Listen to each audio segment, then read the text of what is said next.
Bonjour à tous, aujourd'hui je vais traiter les sujets que sont le marketing différencié et indifférencié. En guise de sommaire, je vais vous donner les grandes lignes de ma production. Donc tout d'abord, je vais commencer par une introduction, histoire de vous familiariser avec ces sujets. Ensuite de quoi, je rentrerai directement dans le vif du sujet en vous parlant de marketing différencié sous ses différents aspects et en vous présentant un cas concret qui est l'entreprise Renault. Je ferai de même avec le marketing indifférencié, donc de nouveau sous ses différents aspects et via une entreprise et un produit bien précis qui est le Nutella. Et finalement, je passerai à la conclusion pour vous faire une comparaison entre ces deux types de marketing et je vous exposerai mes sources et je serai à vos dispositions en cas de question. Donc je vais commencer avec mon introduction. Donc, ce qu'il faut savoir par rapport au marketing différencié et indifférencié, c'est que ce sont deux types de marchés cibles et que ce sont les plus larges parmi les quatre qui existent. Il faut aussi savoir que la plupart des entreprises ciblent ces deux marchés car ce sont les plus performants. Pour information, les deux autres qui sont le marketing concentré ou de niche et le micro-marketing ou appelé marketing localisé ou individuel ont un ciblage plutôt étroit. Ces quatre marchés cibles représentent chacun un ensemble d'acheteurs ayant les mêmes caractéristiques et les mêmes besoins. Maintenant, je passe au marketing différencié ou autrement appelé marketing segmenté.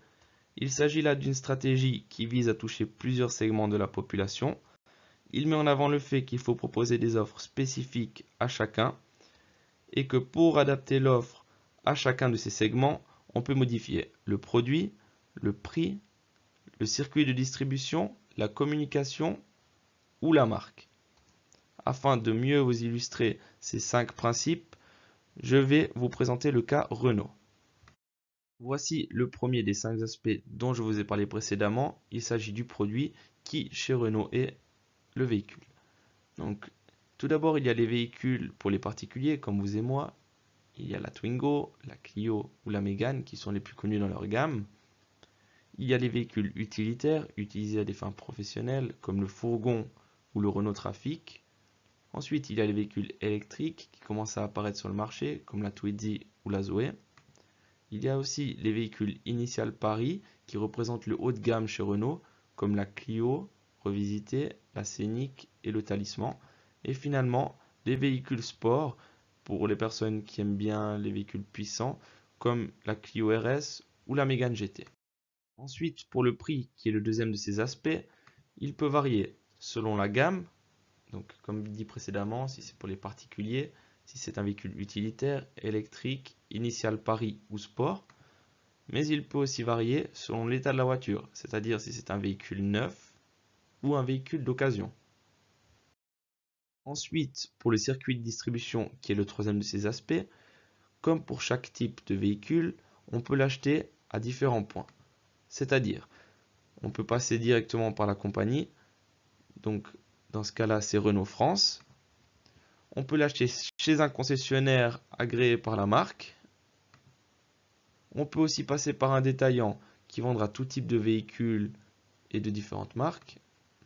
Et finalement, on peut passer par un garage qui nous vendra des véhicules en parallèle à ses activités de réparation.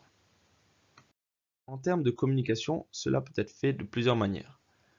La première est le partenariat. Comme par exemple, Renault a un partenariat avec Star Wars, comme vous pouvez le voir dans cette publicité. La seconde est la publicité centrée sur le produit phare de l'entreprise. Chez Renault, les produits phares sont les voitures pour les particuliers. Comme dans cette pub, vous voyez la Renault Clio. Et le troisième type, c'est de se positionner sur les marchés émergents, comme celui de la voiture électrique. Vous pouvez avoir la publicité pour la voiture Zoé. Finalement, le cinquième aspect de la segmentation de l'offre est la marque. Et comme vous avez bien pu l'imaginer, pour le groupe Renault, la marque originelle était Renault. Mais il y a aussi Dacia, qui est une filiale de Renault depuis 1999. Ces véhicules sont vendus en Europe, mais aussi partout à travers le monde sous l'appellation de Renault. Finalement, il y a aussi Samsung Motors, qui est détenu à 80% par Renault et qui a pour but en fait de couvrir le marché asiatique. Revenons à la partie théorique du marketing différencié. Donc, ce comportement stratégique a pour but d'accroître les ventes et renforcer la position de l'entreprise sur le marché. En comparaison au marketing indifférencié que nous allons voir juste après, le marketing différencié enregistre de meilleures ventes par sa position mieux ancrée sur le marché. Par contre, les coûts découlant de cette stratégie sont beaucoup plus élevés du fait que la production est plus diversifiée. La charge de travail est aussi plus importante, surtout pour la recherche, la prévision, l'analyse des ventes, la promotion et la distribution. C'est pourquoi les entreprises qui veulent utiliser cette stratégie doivent bien peser les ventes potentielles et les coûts relatifs. Passons maintenant au marketing indifférencié ou aussi appelé marketing de masse. Il s'agit là d'une stratégie qui ignore les différents segments et cible l'ensemble du marché via une seule et unique offre. Il est centré sur les produits de grande consommation. Prenons le marché de l'alimentation et plus spécialement la marque de pâte à tartiner Nutella. Avec le cas Nutella, nous allons voir comment le marketing indifférencié fait le succès de l'entreprise. De par sa notoriété et sa publicité qui cible l'ensemble de la population, la grande majorité des personnes seront touchées. Voilà l'explication que nous pouvons donner au succès de Nutella. Pour revenir au principe théorique du marketing indifférencié, nous pouvons noter que les produits et leurs programmes marketing doivent pouvoir plaire à un maximum de personnes. Cependant, ce procédé est assez complexe, car il est difficile de plaire à tout le monde en opposition aux entreprises plus spécialisées qui peuvent répondre plus facilement aux besoins des consommateurs. Ce marketing est donc peu répandu, mis à part dans les marchés récents ou dans les économies d'échelle très importantes. En conclusion, si l'on compare le marketing différencié et le marketing indifférencié, on peut tout de même noter que le marketing différencié est plus répandu et plus rentable de par sa plus grande diffusion sur le marché actuel. Voilà, finalement, je vous expose mes sources qui m'ont aidé à réaliser ce travail, autant au niveau du texte que des images.